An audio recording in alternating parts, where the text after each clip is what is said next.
Welcome to episode 117 of the How'd It Happen podcast, hosted by Mike Malatesta. In this episode, Mike welcomes Suzanne Powers, the CEO of Suzanne Powers Realty Group. Hi, Suzanne. Welcome to the show. Thank you, Mike. I'm so happy to be here. I can't thank you enough for this opportunity. Yeah, well, it's going to be great. I was telling you before we went on that I get my hair cut every 3 weeks in Shorewood, which to people who know me or have seen my hair, it's going to be a joke that I do that because I made fun of my dad all along for getting his hair cut regularly when he had no hair, and then here I am, probably worse off hair-wise than he. But every week I go to see Kim in Shorewood, and because she just makes it feel like I have hair, right? So right. It's like an experience for me. Yeah, but, absolutely. Every time I'm there, I drive past Suzanne Powers' office, purple office, and I've been doing this for years and years and years, and I've always wondered what's going on there. Who is this Suzanne Powers? And voila, here she is. So I'm really excited to get to know you and to tell you to share your story with everybody. Yeah. So let's get started. Okay. How did it happen for you? That is a long story. When I was first asked that question, I thought it was a short story. And then now that I'm getting a little bit older, I've reflected backwards. And really, my story into entrepreneurship and being the CEO of Powers Realty Group started all the way back when I was 18 years old and I was dropped off at college.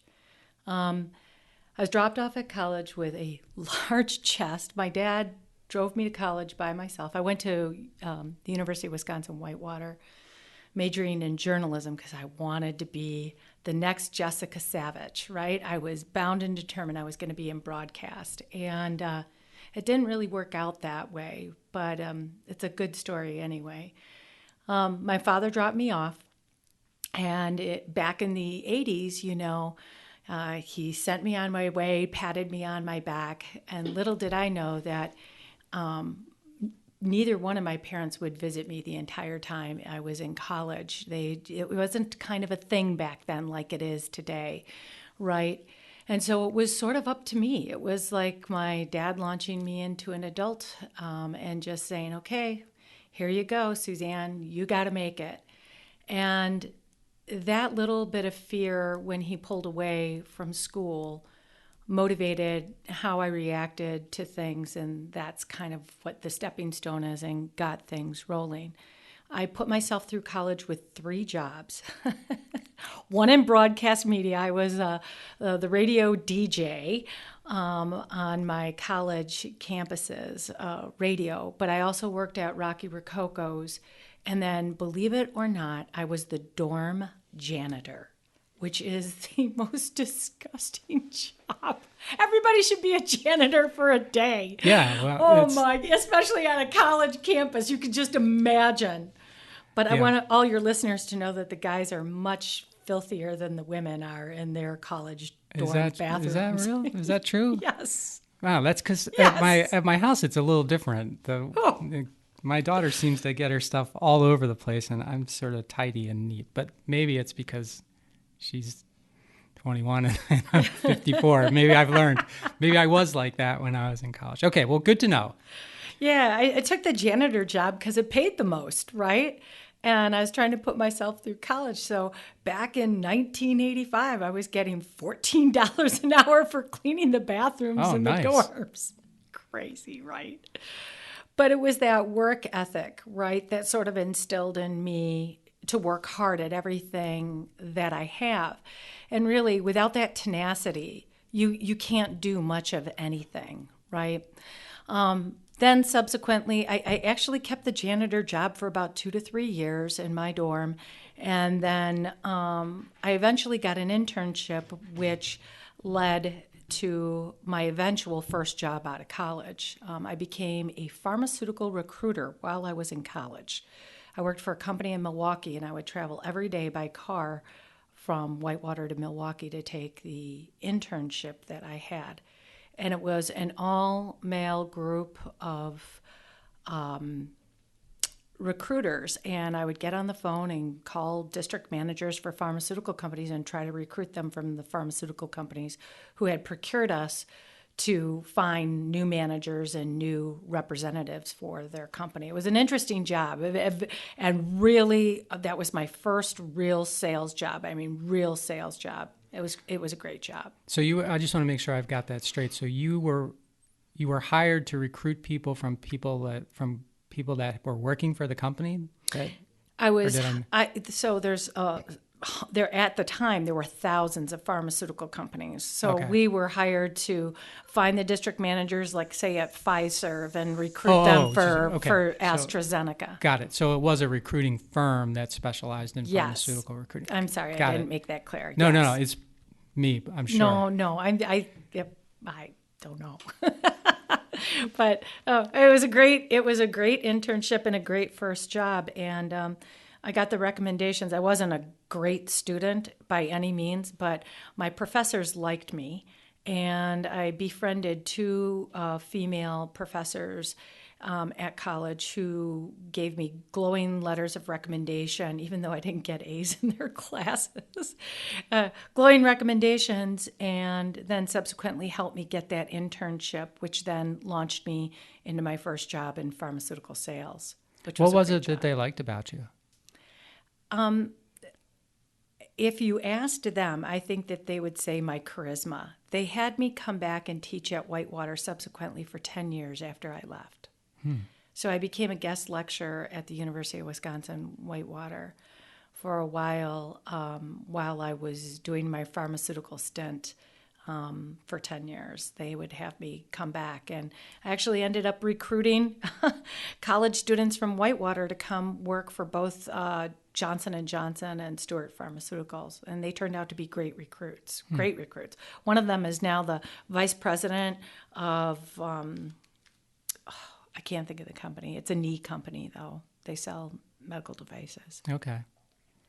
Sorry to disrupt you, but I wanted to ask about that, what they found about you. Charisma, good word. Okay. I think so, right? I mean, I graduated, and this is not by any means a recommendation for your listeners, but I graduated with not a great GPA, okay? I didn't even, I think I ended up with a 2.85, and I'm not embarrassed by that. At the time I was, but I realized that my tenacity was the thing that was going to get me through life. And when it came time to buckle down and get that job, I was going to have real world experience to shine. At the time, when I graduated in 1988, the pharmaceutical jobs at that time were the most prized jobs to get out of college. They paid the best. They came with cool benefits. You got a company car. You got all this stuff, 401k, matching, great health care benefits. And, I would say it's really interesting, Mike, because I would say that the company that hired me right out of college, Stewart Pharmaceuticals, became so much like a warm blanket. It was the parent I never had, because I'd gotten myself to a pharmaceutical position, and this company took care of me. It's the first time I was ever taken care of. It was really, really something.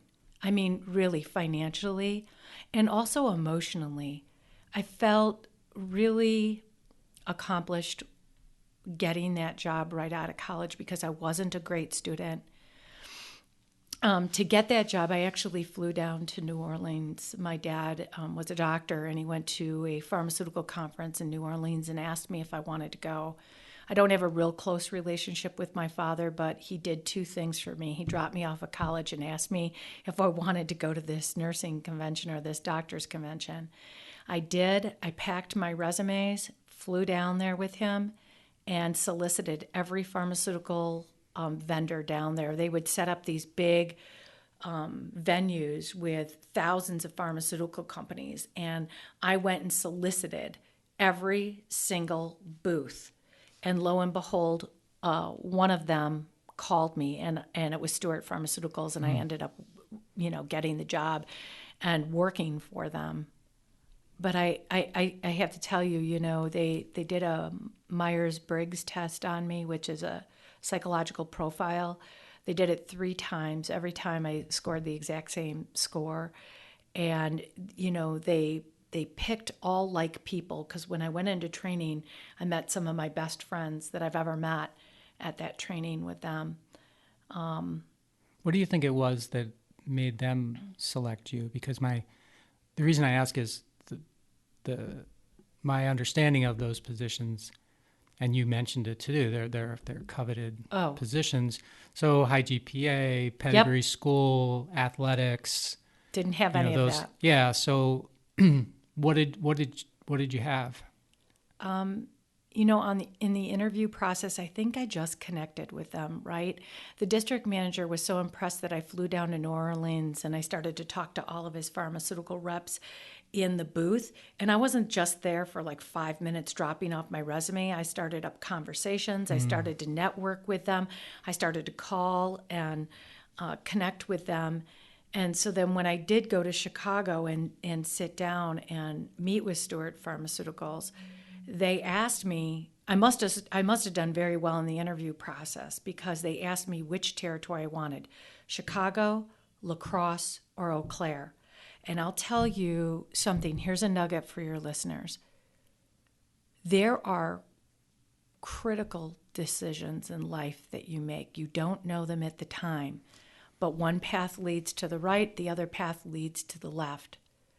When they asked me this question of where I wanted to be, I really wanted to be in Chicago, but I picked La Crosse, Wisconsin, because it was an underserved market, and I thought that if I picked La Crosse, I could probably get promoted most quickly there and end up in my desired city, which was Madison, Wisconsin. I wanted to go back to Madison.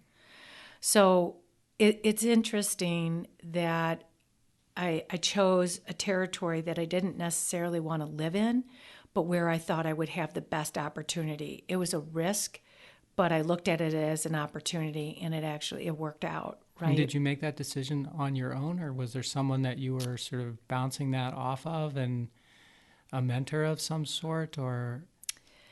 Well, you're not going to believe this, and maybe a lot of women will identify with this. I've never had a mentor.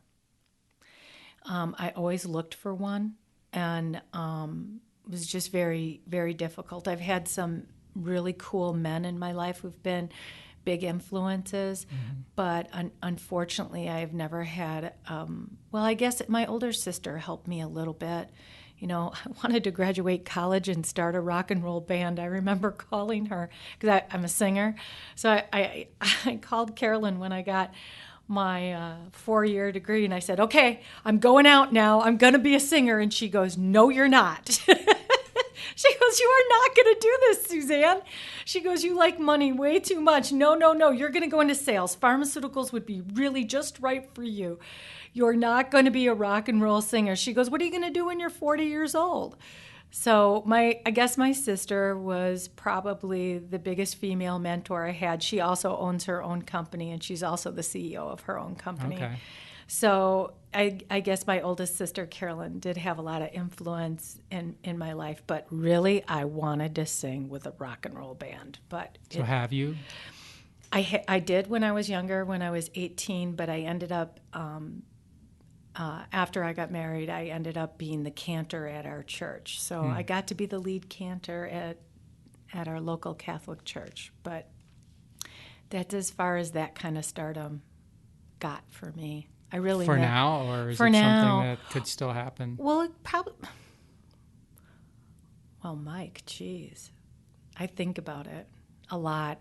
My daughter plays electrical guitar, and she sings, and she writes music, and I really influenced her a lot. I've got her set up in a studio, and I did squirrel away in the studio one day to sing. And I thought, wow, if I just had this when I was younger. So I got choked up a little bit. I cried because I missed my old life. It's hard being, on all the time and leading people, and that just seems so reckless and abandoned. It's a good outlet, right? Like, I need those because my real life is so intense all the time. It really is. It really, really is. Did you record? No. Or did you just, yeah? Oh, there are recordings of me. There are. But record lately, no, but I'd love to again. When you were up in your daughter's studio, or did you? She did. Okay. I didn't. Wow, do you make your people cry? No, I don't make anybody do anything. You went wherever you decided you were going to go. I don't even know how we got here. All of a sudden I'm talking about singing in a rock and roll band again. Oh, but maybe that is some of how it happened, right? I do like being the center of attention, and I think that comes from my bag lady syndrome I have, and that thing inside me propels me. I was always afraid I was going to be poor and that no one would want me, and I really think that stems from my childhood. It took me a long time to get my personal act together, and I'm a very, very happy person on a day-to-day basis, but I think there was a time in my life from 20 to 30 where I was really going through a big period of self-discovery. And by the way, if you're going to be a CEO, you need that. You absolutely do. You have no business bringing people into your life. At least this is my philosophy. You have no business bringing people into your life until you're mature enough to handle those people in your life. And so for everybody out there in my 20s, if I did anything, I'm really apologetic right now, because I was a little reckless with other people's emotions at that period of time in my life. I learned a lot from that, and hopefully I'm a better person today for it, reflecting back and really working hard on the personal myself. How so? So can you give me an example, like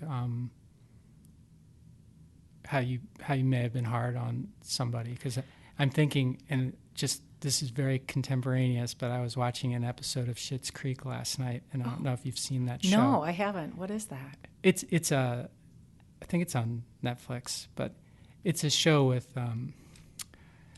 Eugene Levy and his son Daniel created the show, and he's the guy that you've seen. He was in American Pie as the dad, and he's got the bushy eyebrows and stuff. So it's this really eclectically weird show. But he, his wife, his daughter, and his son they were exceptionally wealthy, and then their accountant defrauded them, and they live in a motel now in Schitt's Creek. Wow.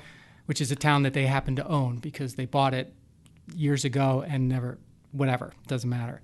But there was a girl on the show last night that was a friend of the daughter's who reminded me, she was the center of attention, and she brought everything about any situation to her, and at the exclusion of everyone else that was around, but she didn't see it. Yeah. And it just made me want to ask that question. Yeah. Because it takes maturity, right? I mean, if you're so starved for attention, it's probably something to do, with probably the way I grew up, right? But you learn from that, right? I think being hard on people, my expectations are really high. I have very high expectations of myself, and I generally live up to those, right? But these demands I put on myself, they're not for other people. They're just for me, right? Right?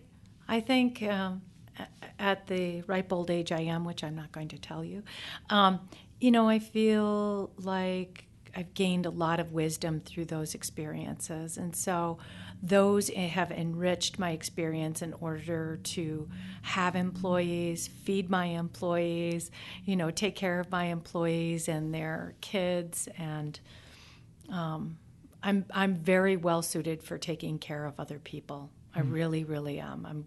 I'm really pretty good at it. So now, right? Because I taught myself how. Okay. So let's go back to lacrosse. Oh, lacrosse. Lacrosse was a blast. I broke sales records. Oh, I was promoted 6 months after I landed in lacrosse with Stewart Pharmaceuticals to Eau Claire. And then I blew out Eau Claire, and then they promoted me to a hospital rep in my desired location. And I spent 2-3 years doing advanced pharmaceutical sales. I was selling a product called Diprivan or Propofol to anesthesiologists. And then from there, I went into medical devices, and I was making more money than I knew what to do with. It was crazy. And I was traveling 80% of the time, so I never spent my money on anything. All I did was squirrel all this money away for years. I bought my first house at 22. I bought my second home at 27, right? And life was good. I remember calling my mother one day in 1997. It's amazing, I remember that. And saying, Mom, I've made it. If I never have another job again, I will be able to feed myself and survive. And that was a really big deal to me because I was carrying around this, chip on my shoulder, a little bit of bag lady syndrome. I always just felt like I would never have enough money. And I think that came from watching my mother be a stay-at-home mom and go through a tumultuous divorce. And I swear to God, it was never going to happen to me. I think I ran from a lot of relationships when I was younger because it was not going to happen to me, right? It was just not going to happen to me. So I spent, most of my 20s working really hard, working for these awesome medical device and pharmaceutical companies. And it landed me in Milwaukee, Wisconsin, where I met my husband from across a crowded room at a wine tasting. And I was actually going to head to Boston and hang out with my best friend, Melissa Doyle. And life took me in another direction again.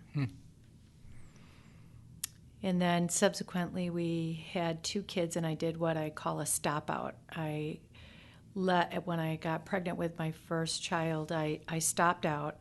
I stepped off the pharmaceutical ladder and stayed at home with my 2 children until my second was about 2.5 years old. And then we were having kind of a hard time paying our bills, and I was like, oh, well, I don't really want to live like this, so I'll go and get a part-time job. And so I got my real estate license, and I thought I would be kind of good at it.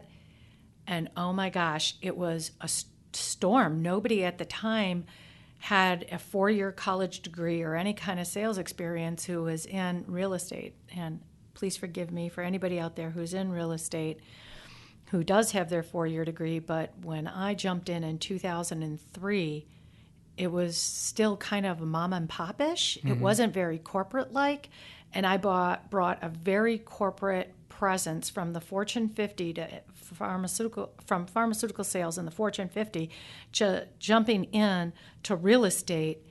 It was like nobody had ever seen something like me before. I went with a business plan to your house. I had a whole marketing spiel for these homes. I was staging them. I was doing all sorts of things that nobody had been doing in Milwaukee, Wisconsin in real estate. And boom, it took off.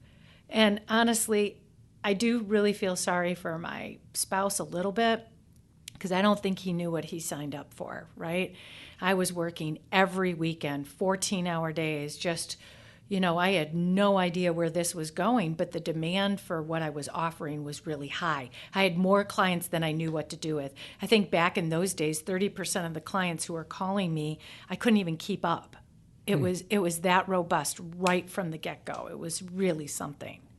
And is that, so I got a couple things I want to, first of all, before I get into more of the how about that, why was it, if you had this incredible career in medical devices and these other things, what made you not want to go back and do that as opposed to take on this new challenge? Yeah, that's a great question. So I tried. Okay. So when the stop out was over, I thought, I'll just go back. Is that a word you made up, the stop out? No, it's well known. I haven't heard it before. Okay, so if you read anything on women and work life. Oh boy. Yeah. Now I've been exposed. Yeah. Women in work life, there's such a thing called a stop out. And a stop out is when you stop your corporate career to stay at home with your children. Okay. And it's a tough decision for a lot of women to make because A lot of women feel like if they're not at home with their kids, that their kids are going to suffer if they're going to work. Sure. By the way, that's not true. Kids don't suffer if you go back to work. At least mine didn't. They're thriving. But that all comes in spouse selection, and that's a whole different topic, right? It matters who you choose to marry. But step out is a real definition. And and it's a difficult choice. Even today in 2020, women still have to make that choice because I think that societal pressures make us feel like we have to make a choice. I don't think men have that same pressure where they have to go, gee, do I have to choose between my children and my career? Mm-hmm. Well, if I went back to pharmaceuticals, it would be a deeper choice because that involved getting on a plane and traveling, and I just felt like that ship had sailed. I went on some interviews, and I was like, at 32, I felt too old to be in pharmaceutical sales at that time, and I had grown up. Okay. Something inside me had changed, and I felt like, been there, done that, time to move on, time to look at other opportunities. And I always wanted to maybe try my hand at real estate. I had no idea that it was going to turn out like this. I had no intention of owning my own company, becoming a CEO. That is not what happened here, gang. It just is something that unfolded as I matured in my role with my clients.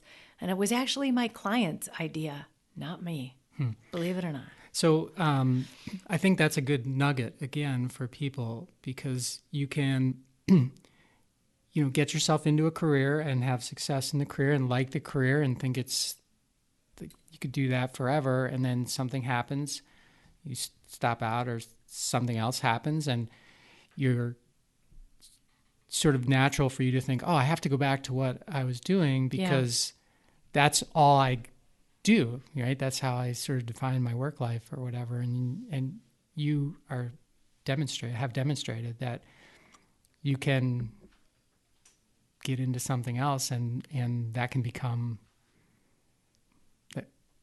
arguably a better choice and a better result. And totally.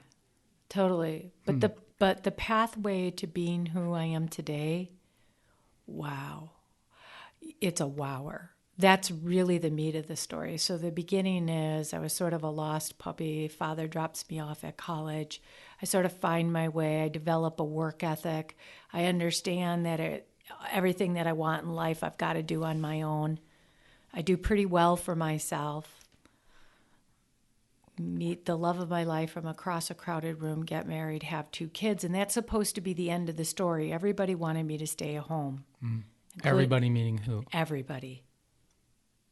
Okay. I can't believe how much pressure there was for me to be a stay-at-home mom. Unreal. Even when I dropped my kids, I went to my husband's Christmas party 3 years into my job, and I had been the fastest climb at my brokerage company that they had ever seen. Fastest success to #1 ever. And I went to my husband's corporate Christmas party. And this is done by women, just so you know. 2 of the women pulled me aside and they said, "So have you had enough now? Are you gonna stop this nonsense?" I'm like, "What are you talking about?" "Well, you should be staying home." And I'm thinking, there's no way I'm going to stay home because, right, I was never going to be my mother. Love you, Mom, but never going to be my mother. I was never going to be vulnerable to somebody who could leave me, and leave me penniless. It was never, ever going to happen to me. And, I find it amazing. I would drop my kids off at school and other moms would say to me, "You're the only working mom here at school. Why don't you just quit your job? Your husband makes enough money. What are you doing?" So there was a lot of pressure. There was a lot of pressure on me from other women, never men, but a lot of pressure on me from other women. I remember walking into my brokerage firm one day, and one of the women, senior women, said to me, "What are you doing here? Why don't you go home and take care of your kids?" And I'm like, "What makes you?" And then I just said to her, I said, "Ann, what makes you think I am not taking care of my children by being at work?" First of all, that's my business. Yeah. But, it never got past me, Mike, how many women commented on my career. The least amount of support I had was from other women other than my sister. And the most support I got was from men. God love men. I love men. I do. My biggest mentors have been men. Men who have encouraged me. Why do you think that is? I don't know, but it has been. I mean, when I opened up, well, I digress. It's okay. We don't have to go in chronological order. Okay, so I can tell you an awesome story. Yeah. God, awesome story. I love this story. So 2 days before I opened up Powers Realty Group and left my company, I had a meeting with one of the most influential people in my town, Milwaukee, Wisconsin. And I had a listing appointment on a $1.2 million house. And he happened to be a founding partner of one of the biggest companies in Milwaukee. And I'm having this interview with him, and I'm like, his name was Mike too. I said, "Mike, you know what? I'm going to leave my company on Monday to start my own company. And I really want to be fair to you. You should pick a listing agent who's established with their own company. Why do you want to take a chance on me? I'm going to be a startup. There are no female startups in brokerage. I'm going to get pounded, and you're going to try to sell your $1.2 million house with me. It doesn't sound like a fit. Maybe you should think about somebody else." And then Mike sits me down and he goes, "Oh, Suzanne, you're going to be great at this. Your momentum is going to be massive." He goes, "Let me tell you how you should do this." So he sits me down, a founding partner of one of the biggest companies actually in the country, and he tells me how I should do this and that he's going to be my biggest fan. Seriously, I'm starting to cry in his house, and he goes, "It's going to be okay. It's going to be all right, Suzanne." He goes, "You have so many fans out here, you don't even realize how much people love you." And it's got to be the biggest love of my life, right? This career is. It just is. Nobody can really compete with this because of how much I love my customers so much. So it's that, right? It's right to the core. Let me show you how it's done. He ended up listing his house with me.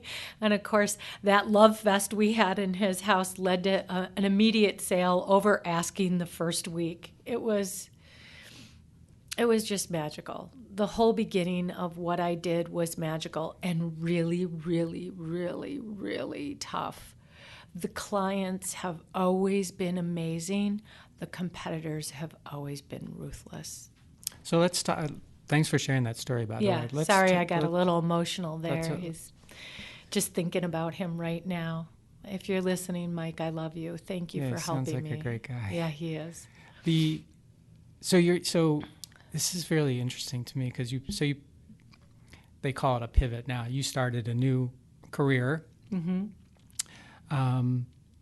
Just because you thought you could be good at it. I think that's what you said, right? Yeah, I think I can be good at it. Yeah. And it turns out you were good at it. Yeah. Really good at it. Yep. And you're working for an established company or companies, I don't know. Yeah, Yep. a big company. And you're making sales. You're probably making a lot of money. You're sort of like, this is great, right? So what triggers you to want to start Powers Realty when you sort of have someone taking care of all of the things? I'm assuming in the big company, people take care of all the things you don't want to do so you can focus on what you want to do. Right. And when you start your own company, you probably take on a lot of things that you didn't even imagine. You probably didn't even know were happening, maybe. You also become maybe the janitor again. I was the too. Yeah. So, I've been the janitor a lot. Yeah. I'm still the janitor. I'm still the janitor. It is so funny because I was in the bathroom here before you came. Yeah. And there were like little scraps of the things you dry your hands with yeah. on the floor. And I'm thinking to myself, I'm going to clean this up because that's what I always do. So I wash my hands and then I get down on the floor and I clean all that up. And I thought, I'll bet you Suzanne does that. And I'm not kidding you. I bet that's what popped into my mind. And I didn't even know about the janitor thing at the time.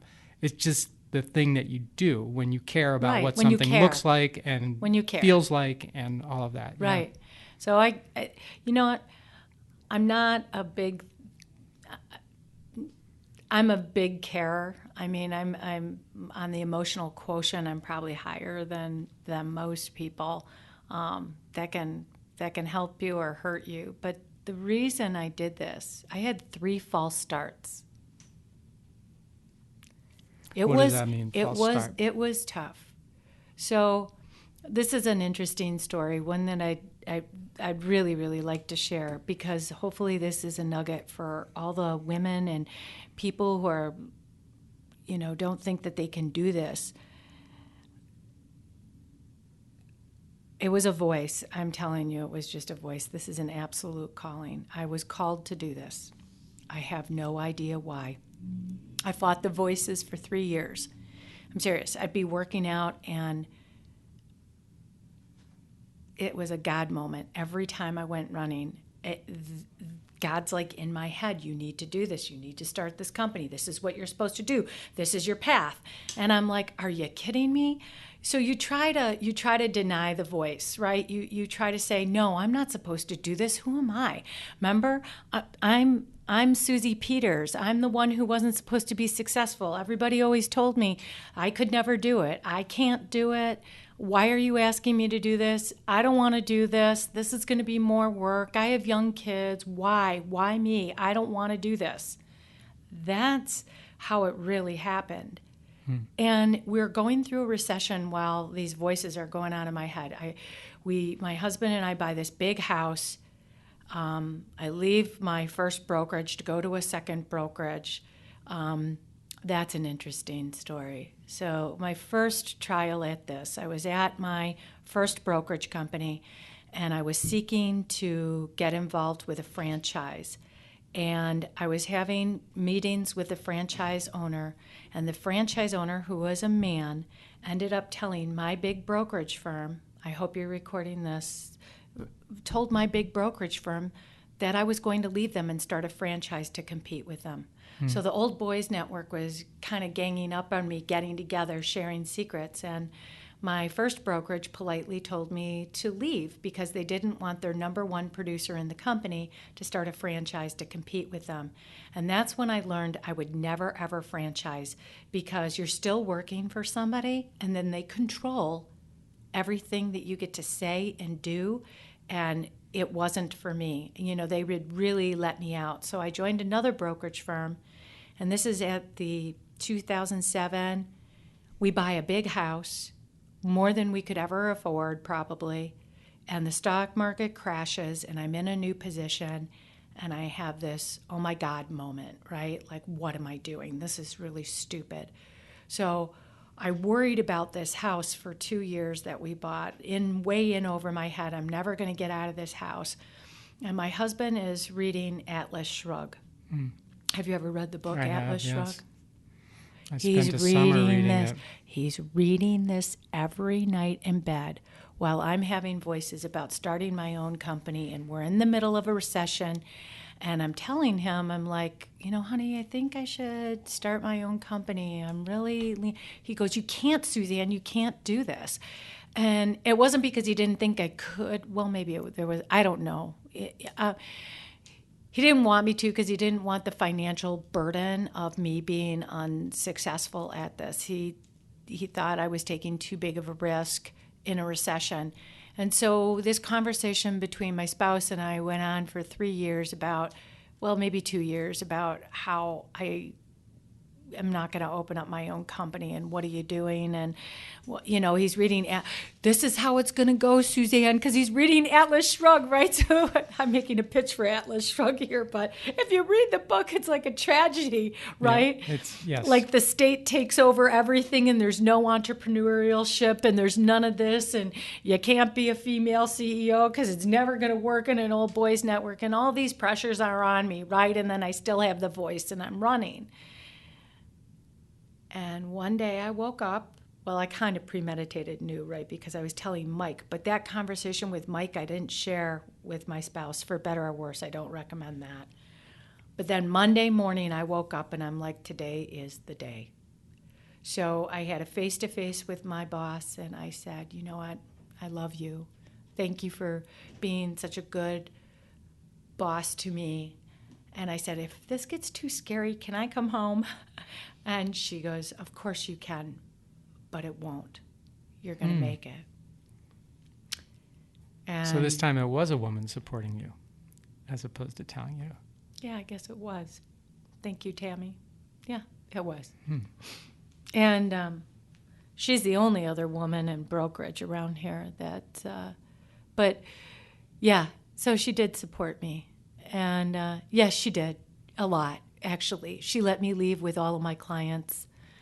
And she was very fair and balanced. And I do appreciate her very much for being that, because all of our clients came with us. And I owe her a great debt of gratitude for that. So we started out with 29 listings and 30 buyers and never looked back. There's never been a down year. It's been up, up, up, up, up, up for 10 years. So let's talk about the challenge of that, because you mentioned earlier, I think you said first woman to do an independent brokerage, right? Yeah, I don't know if I'm the first woman in the country. I know I'm not. But around here, that's substantial. Like I'm in the top 13 companies in Wisconsin, I believe. Yeah, I think I'm the only one. I think I am. If there's somebody out there I'm offending, I apologize for that, but I think I am. Yeah. Okay, and then you shared with us why you decided not to go the franchise route, which I think means you have a big name shingle. Yep. That you operate under. Right. And you're paying them and you're answering to them. Right. And you have to follow their rules and they recruit. But I'm the sole proprietor of Powers. I own it all. Nobody shares it with me, not one person. Right. I'm the owner of everything I have, which means it's my risk and my reward at the same time. So that's what I want to get into with you, Suzanne, is the risk and the reward. So you've sort of intimated on what some of the rewards have been. Business has done well every year, sort of more listings or more sales. I'm not sure what the metric is, but I imagine it's sales. But you took this sort of, you decided to move from an environment where you could just be a great salesperson to I was safe. Where you took a risk on becoming a great CEO. Yes. Why? And what's been the risks, I guess, that you actually have encountered?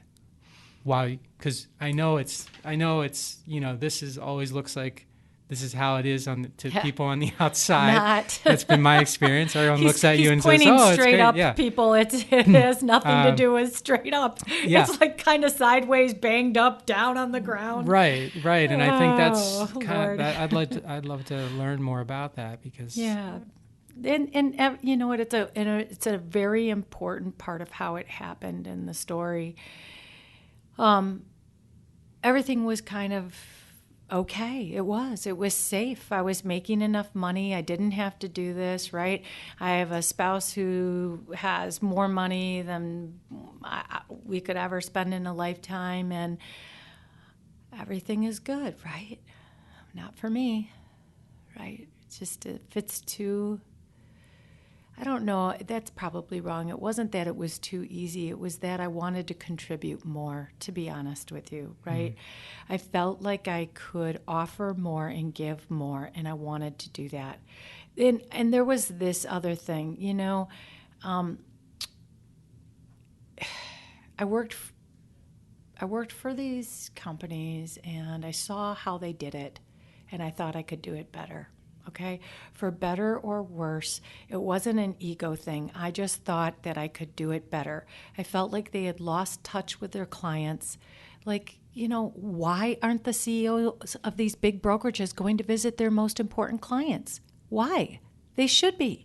I'm sorry, but they should be. Mm-hmm. I hang out with my clients every day, and even though I'm the CEO, I'm not sitting back in my office because Mike, the very first client I had when I opened up Powers, he told me to stay in front of the customer all the time. And guess what?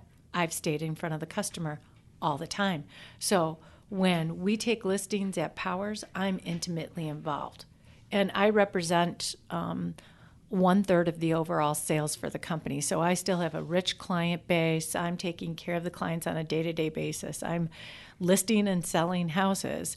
And that has been, one of my greatest joys. And the customers love it because I'm intimately involved, right? Mm-hmm. The buck stops here.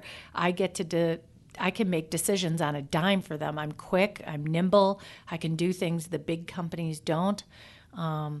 If I want to be more aggressive with commissions, I can do that because I'm not paying big franchise fees.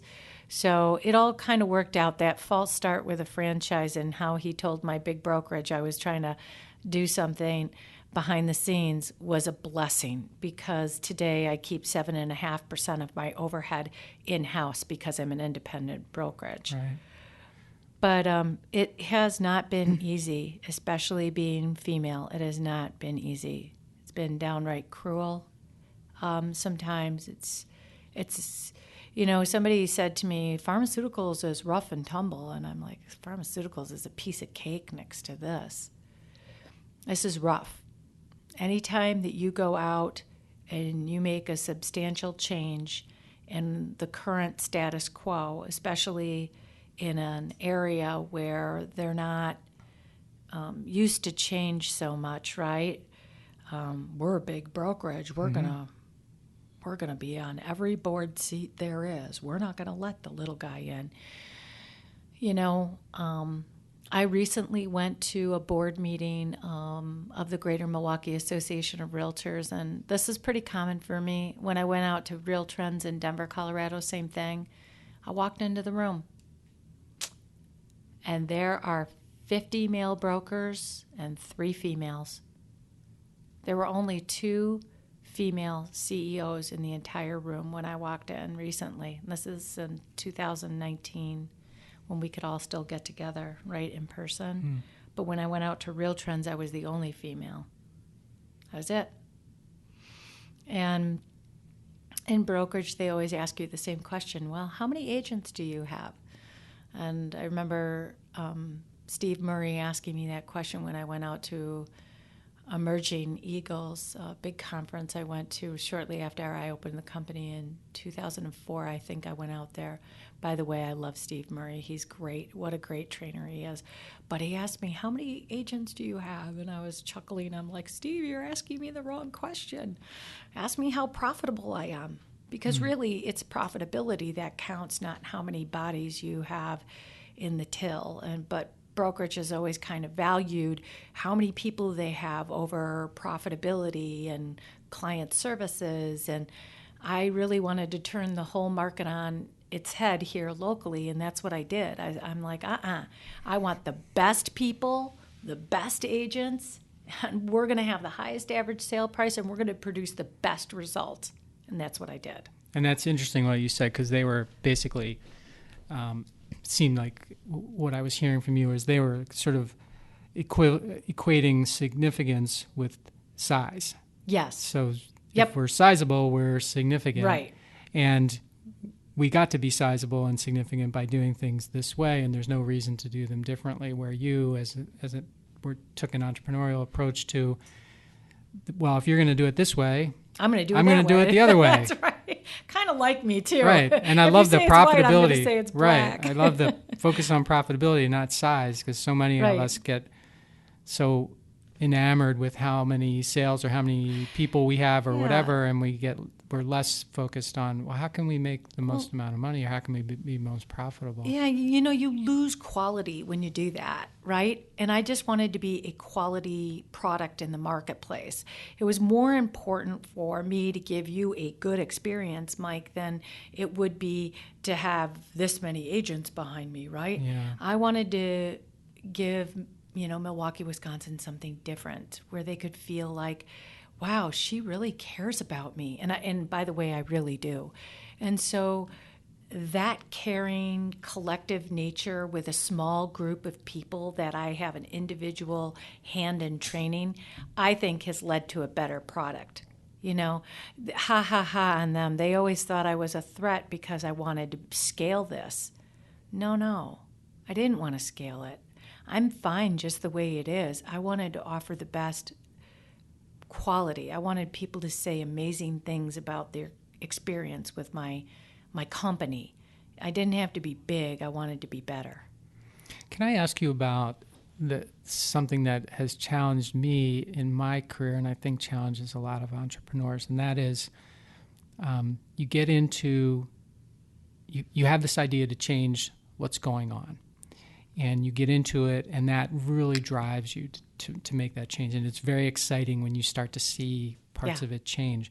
But as your company sort of gets more successful, it seems like there's a gravitational force to take you as the entrepreneur and say, wait a second, you can't be spending a third of your time dealing with customers, let's say, because there's all these other things to do. And you end up becoming a person who's got a company and you don't really like what you're doing anymore because you're not doing the thing you got into it to do. It sounds like you've figured out a way to make that not happen for you, and I think it would be interesting for me to learn how you did that. Yeah, it's all about love. See, because I am dealing with people, and that is such a rich reward, because when your employees love you, and hopefully they do, and when your customers... By the way, Abby is here. Yeah. She's in the background, so Abby, Abby, my right hand, what would I do without her? She's been such a blessing. She started as a weekend gal and now as my right hand. She reminds me so much of Gretchen Keating, who's my partner, who I started the company with. Gretchen was basically my first assistant and now is vice president of the company. And I can see the same thing happening for Abby. Wonderful. A role like that. She's just got the right personality, right, which is warm and caring. When we have caring people inside Powers and we can emanate the love that we feel for clients, they emanate it back, then, gosh, the job never gets boring, right? Because you're getting fed the very thing you want every day, which is love.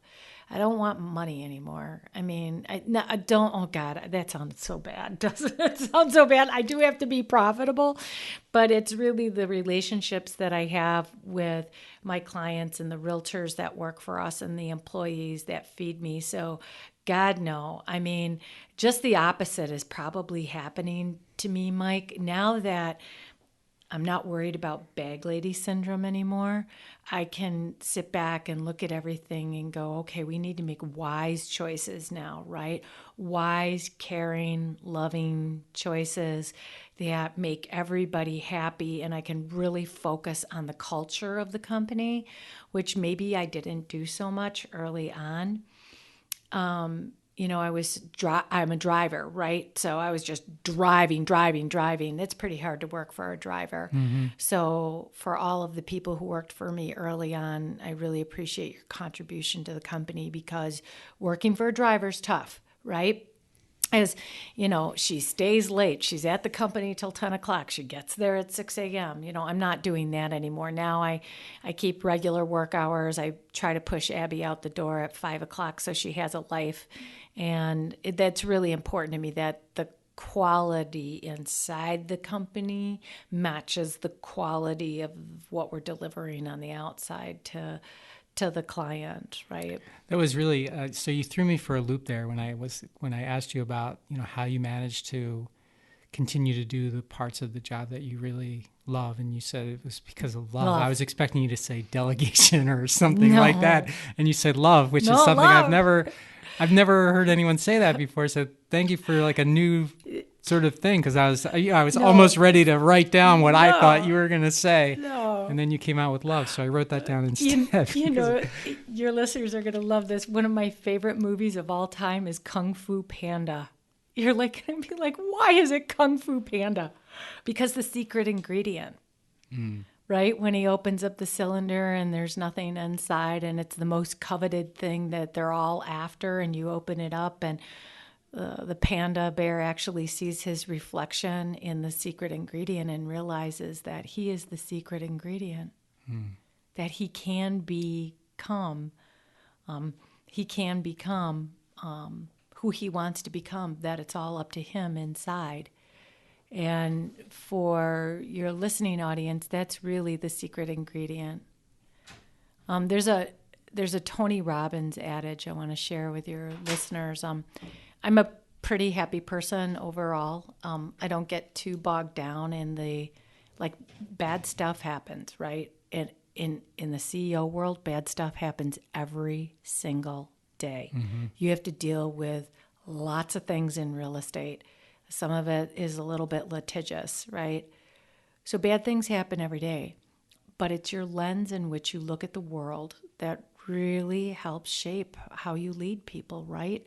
So Tony Robbins is listening to his podcast. You guys have to listen to this. He talks about when bad things happen, that you can train yourself for your recovery time.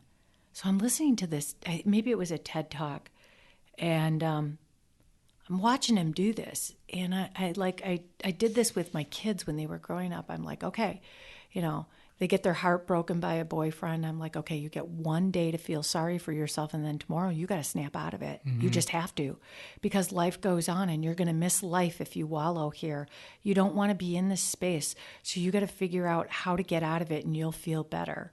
So I've trained myself when really, really bad stuff happens, because, bad stuff will, death and illness and sickness. I'm out of it probably, I think I'm down to 10 minutes now. And that's not meant to be cold. It's just that I have You have to rebound. I have to rebound. And the quicker I rebound, the better I am at leading people, because there isn't one bad thing that happens in a day. There's like 8, right? Somebody calls in sick. Somebody's dog dies. Somebody's mother dies. Somebody's got, this or that. There's not just one bad thing that happens in a day. That's how you're good at managing people and managing a company, because you're juggling 15 positive things, 18 bad things, and, probably 30 milquetoast average things. Right. But it's how you deal with all those balls, and you just got to keep moving all the parts, the bad parts with the good parts. They all got to move. And so if you just be very pragmatic about it, and remember, I'm an emotional person, so I could sit in my bedroom and cry for 5 days when I got my heart broken when I was younger. Okay, maybe 5 years, but or maybe a lifetime on some of them. But those broken hearts, you can teach yourself to recover quickly and function. And that's what you have to do when you're leading people. You have to function no matter what bad comes into your life. That is one of the biggest nuggets for anybody who's in a CEO role. Be happy. Choose to be happy because you can. Exercise all the time so that your endorphins stay up. Stay off medication, and, learn how to... Be around people that... Yeah. Surround yourself with good people. Gosh. Oh, yeah. That's the other thing. Because you can pick people. What do you do in those 10 minutes? Can you take me through a 10-minute? Oh, that's interesting. Wow, that's introspective. Sometimes it's bad, right? Sometimes I just, I recently had a disappointment, and I probably sat in my car and, I just let myself cry for 10 minutes. I just did. I had to let go. And that's pretty hard for me to do because I like to hang on to everything.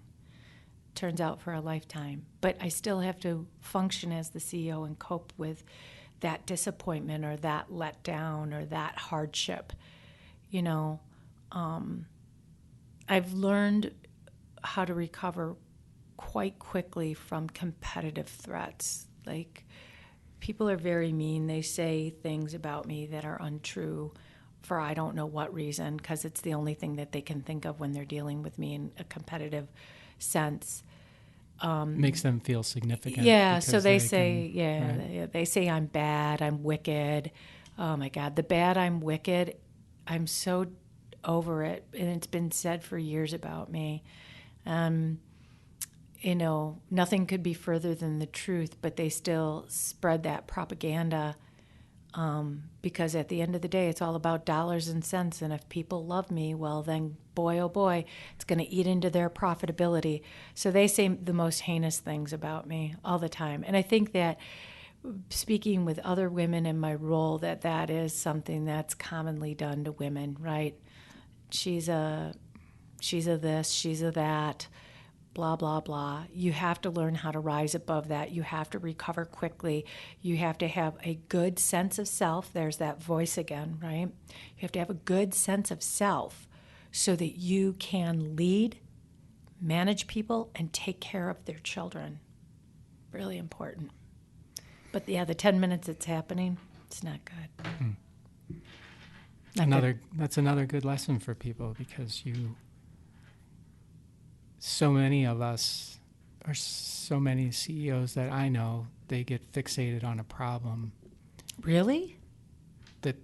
That they don't know the answer to, for example, is really bothering them, and they don't just package it up, give it its 10 minutes, and put it aside. Oh yeah, you got to do that. And so during the whole time, they're, you know, I always look at it as like you're losing opportunity for every minute you're spending on that. I don't obsess.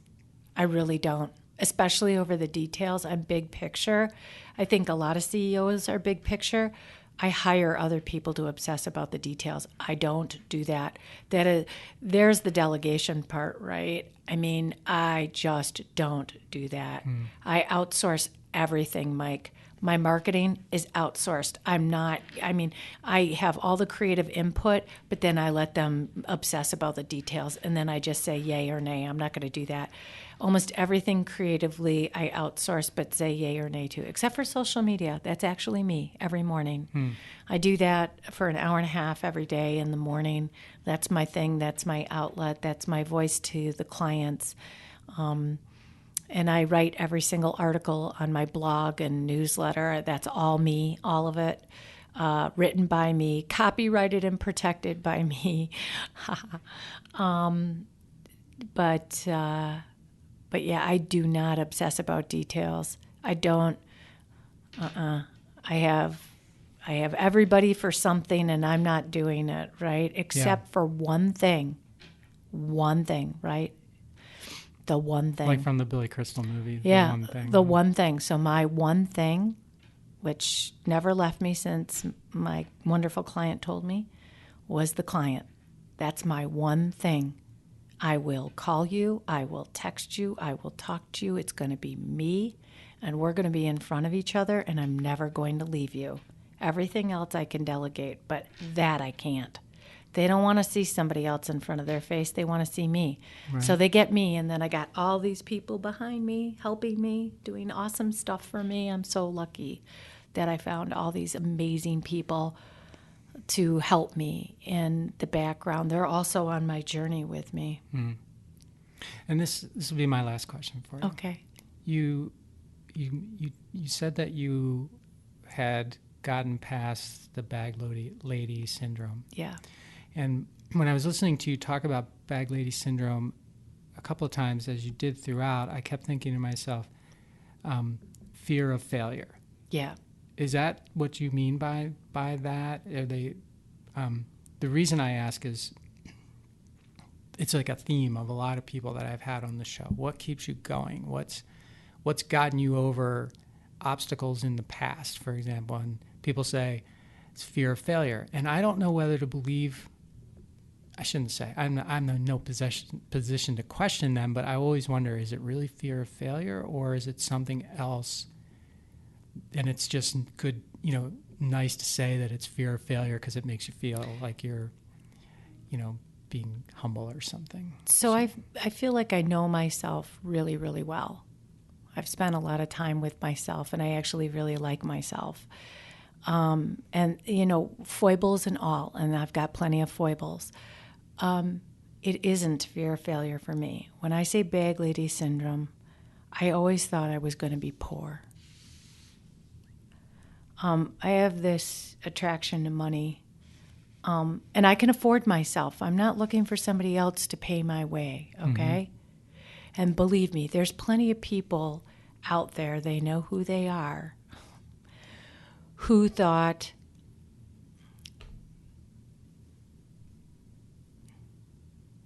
otherwise. I needed to prove to myself and to a key few other people in my life that I wasn't with them for the money, that I could do this on my own. My biggest motivation for this I really can't share with the audience, but I know what it is. And, I've made it. I am successful. I know you told me I wasn't going to be. I proved you wrong. And not only that, but I've socked away everything I ever made. And so now my balance sheet, it probably looks a lot like yours. And I know I sound a little, that's my chip, right? That's that chip on my shoulder right over here. It's a whole nother segment, to be honest with you, why that chip is there. But, anytime, this is important, anytime for your listeners, then people make you feel less than. You have a responsibility to speak up and answer the world with, no, I'm not. And I'm not less than. I am Suzanne Powers. I've come a long way. I've earned everything that I have. This moment in time, right now until the end of my life, is mine, that I want to share with other people who love me. And I will love them back. And I'm going to be a gracious giver, contributing to affordable housing and giving to causes that I love, and making sure that everybody who's in my life feels important, loved, and cared for. And at the end of the day, and that doesn't matter if it's an employee or my spouse or my children, those people that are in my life, I'm going to love you the best that I possibly can. So see, it circles back to love. But yeah, it's not fear of failure. I always thought I was going to be poor, or I wasn't deserving of the success that I have. All you women out there, you're deserving of your success. You really are. And we should seek out other strong women to help us on our journey. I just want to say this as a final thing. We need more women to do that, because I'm going to probably get shot down for this, but most of the support came from men. My husband has been amazingly supportive of my career. And then all of my male clients have been amazingly supportive. Most of them attorneys, CEOs, CFOs, doctors, all really, really supportive. So I thank everybody who's contributed that in my life to the success that I have today. I don't take one day for granted. I am really, really grateful every day. Suzanne, it's been such a pleasure having you on the show today. Thank you so much for joining us and for sharing your story and your nuggets and everything. It's just been inspirational, and I'm glad we did it. Thanks, Mike. Have a great day. You too. Okay. Bye-bye. Thanks for listening to this episode of the How Did Happen podcast, where we believe that success doesn't happen unless you make it happen. You can subscribe to the podcast on Apple Podcasts, Google Podcasts, Stitcher, or wherever you like to listen. And while you're there, please rate it and leave a comment as well. I'd love to hear your thoughts about the show, ideas for future guests, or whatever you'd like to share. And of course, you can always find me at MikeMalatesta.com. See you next time. Thanks again for listening to the How'd It Happen podcast.